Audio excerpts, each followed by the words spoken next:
नमस्कार। The tooth के इस अंक में मैं प्रीति पांडे अपने सभी दर्शकों का बहुत स्वागत करती हूं। दोस्तों, जैसा कि आपको ज्ञात है, पहलगांव में हुए आतंकी हमले के बाद प्रधानमंत्री नरेंद्र मोदी ने चाहे मधुबनी बिहार का मंच हो या फिर मन की बात कार्यक्रम, इस दरमियान प्रधानमंत्री नरेंद्र मोदी ने संपूर्ण देश को यह भरोसा जताया कि दोषियों को बख्शा नहीं जाएगा, आतंक को पनाह देने वालों की जमीन को ही खत्म कर दिया जाएगा, पूरे तरीके से उसे तबाह किया जाएगा।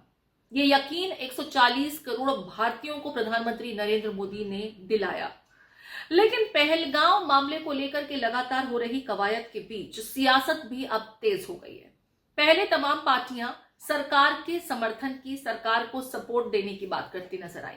ऑल पार्टी मीट के बाद ये लगा था कि कम से कम ये एक ऐसा मुद्दा होगा जिस पर सियासत नहीं होगी, क्योंकि ये अटैक भारतीयता पर हुआ है, हर एक भारतीय पर यह अटैक हुआ है। लेकिन फिर सियासतदान तो सियासतदान ठहरे। कांग्रेसी खेमे से कुछ ऐसी प्रतिक्रियाएं सामने आने लगी जिससे चोट पहुंचती है।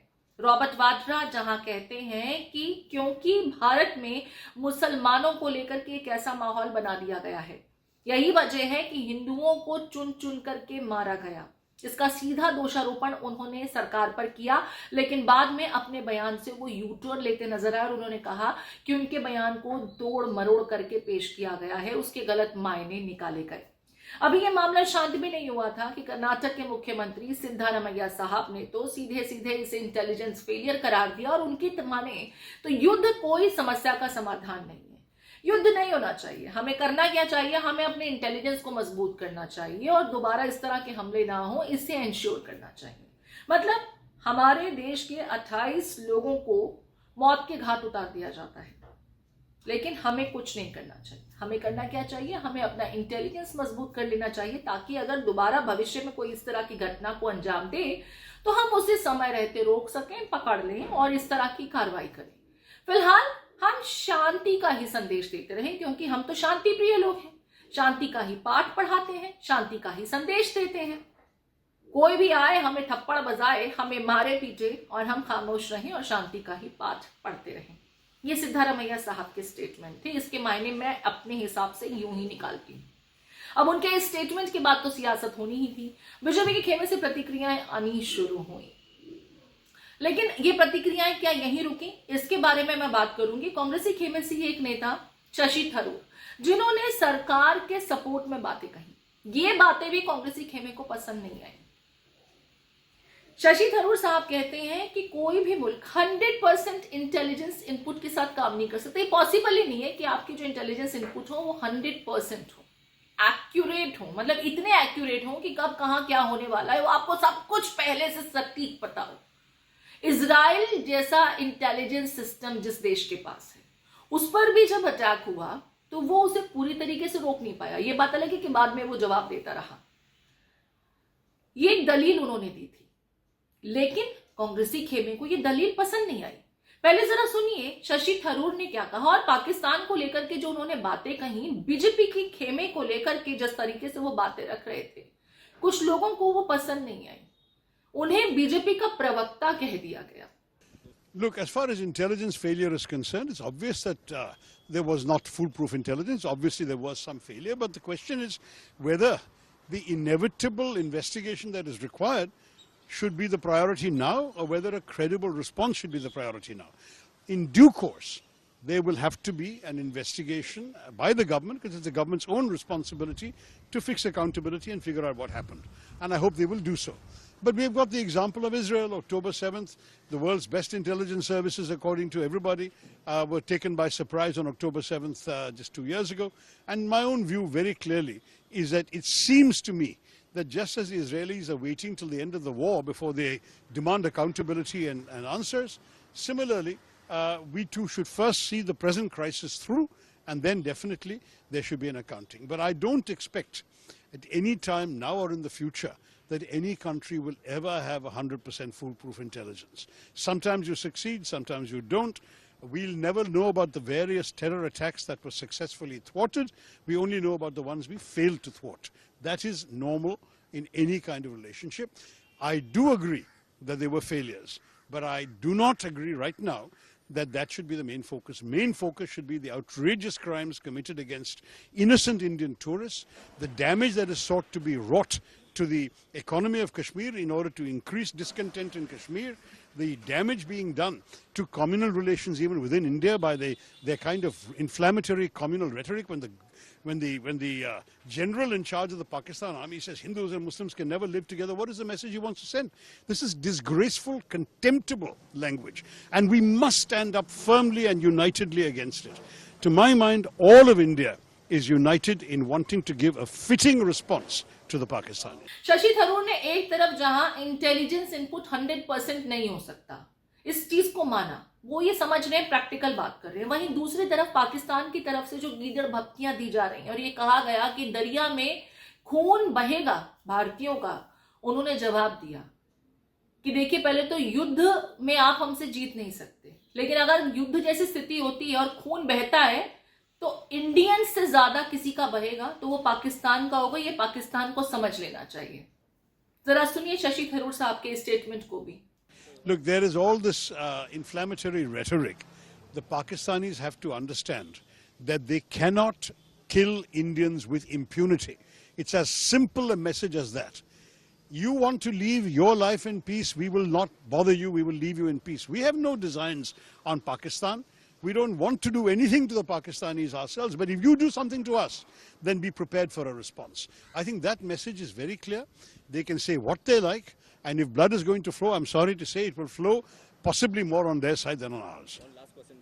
बस क्या था, शशि थरूर साहब ने ये स्टेटमेंट दिया नहीं कि कांग्रेसी खेमे को वो बीजेपी के प्रवक्ता नजर आने लगे। कांग्रेसी होते हुए भी कांग्रेस के ही खेमे के लोग उन्हें बीजेपी के प्रवक्ता के साथ तुलना करने लगे और कहने लगे बीजेपी के सुपरमैन की तरह बिहेव कर रहे हैं शशि थरूर। सुनिए जरा किस तरीके से उदित राज शशि थरूर पर प्रश्न चिन्ह खड़े करते नजर आ रहे हैं। पहलगाम के बारे में और दूसरे देशों की सुरक्षा के बारे में जो शशि थरूर जी ने कहा है, तो मैं उनसे एक सवाल पूछता हूँ, वो कांग्रेस पार्टी में है कि भारतीय जनता पार्टी में है? यही मोदी जी थे, जब वो प्राइम मिनिस्टर नहीं थे तो कहते थे कि समस्या सीमा पर नहीं है, केंद्र पर है। और दूसरी बात है कि यही मोदी जी प्रचार कर रहे थे कुछ दिन पहले, अब आतंकवादी ये नहीं है कि मार करके वापस चले जाएंगे। फिर यही मोदी जी अमित शाह कहते हैं कि अब तो आतंकवादियों की कमर टूट गई है। तो भैया फुल प्रूफ सिक्योरिटी की बात तो मोदी जी अमित शाह ये सरकार कर रही है, आप भारत सरकार को खंडन कर रहे हैं, सुपर बीजेपी मैन बन रहे हैं आप। उन्होंने दावा किया, हम थोड़ी कह रहे थे कि कोई परिंदा पर नहीं मार सकता। और यह भी कहा 2013-14 के चुनाव में कि मोदी जी प्राइम मिनिस्टर बन जाएंगे तो लाहौर तक घुस करके मारेंगे। शशि थरूर को यह नहीं पूछना चाहिए कि क्या घुस करके मारे? शशि थरूर को यह भी पूछना चाहिए कि कांग्रेस या यूपीए सरकार पीओके नहीं ले पाई, इसी पर बीजेपी घेरती है, तो शशि थरूर को पूछना चाहिए कि पीओके कब ले हैं आप? और शशि थरूर को यह भी पूछना चाहिए कि जो बैचरन है पहलगाम में, जो ऑल पार्टी मीटिंग में झूठ बोला कि तो 2 दिन पहले खुला और टूरिस्ट ने और वहां के ऑपरेटर ने बताया नहीं, पूरे साल खुला रहता है। तो शशि थरूर क्या वकील बन गए हैं क्या भारतीय जनता पार्टी का? मुझे तो लगता है कि भारतीय जनता पार्टी वाले इतना बड़ा वकील नहीं हो पाएंगे। और दूसरी बात है, 9/11 के बाद अमेरिका में कौन सी घटना हो गई, चाइना में कौन सी घटना हो गई, कई देशों में कौन सी घटना हुई? इजराइल एक एक्सेप्शन था, यहां तो एक्सेप्शन थोड़ी है। उरी हुआ और पुलवामा हुआ और इसके अलावा भी गुलमर्ग में हुआ, रजौरी पंच में हुआ, पहलगाम में हुआ। तो शशि थरूर जी ये तय कर ले कि भारतीय जनता पार्टी ने उनको नियुक्त कर दिया है कि अपना स्पोक्स पर्सन। इस तरह से तो बीजेपी जो दावा कर रही है उसको उनको नजर नहीं आ रहा। और जो विपक्ष जनून सवाल पूछ रहा है और जिसको सत्ता पक्ष में भी माना कि हमारी सिक्योरिटी लैप्स है, तो उस पर भी लेपापोती कर रहे हैं। तो मैं तो बड़ा हैरान हूं। तो चलिए, ये तो तमाम बातें हुई कांग्रेसी खेमे से। ये कोई पहला मौका नहीं है जब इस तरह का कुछ नेशनल इंटीग्रिटी से जुड़ा हुआ मसला हो, नेशनल सिक्योरिटी से जुड़ा हुआ मसला हो और कांग्रेसी खेमे से उस पर सवाल खड़े न किए गए हों। अब चाहे कर्नाटक के पॉलिटिशियंस ये कहते हों कि ऐसा कुछ नहीं हुआ था कि हिंदू मुसलमान चुन चुन करके अलग किए गए, बाइफरकेट किए गए और फिर उन्हें मारा गया। उन्होंने तो ये तक कह दिया। बीजेपी के खेमे से इसको लेकर के प्रतिक्रियाएं आनी शुरू हुई है। संबित पात्रा और निशिकांत दुबे ने किस तरीके से राहुल गांधी को भी इस पूरे मुद्दे पर लपेटा है, आपको सुनना चाहिए। कड़ी प्रतिक्रियाएं हैं और वो ये पूछ रहे हैं कि आखिर कांग्रेसी खेमा भारत का है या पाकिस्तान की ही भाषा बोलता है, क्योंकि पाकिस्तान में इनके स्टेटमेंट्स को जोर शोर से दिखाया जा रहा है।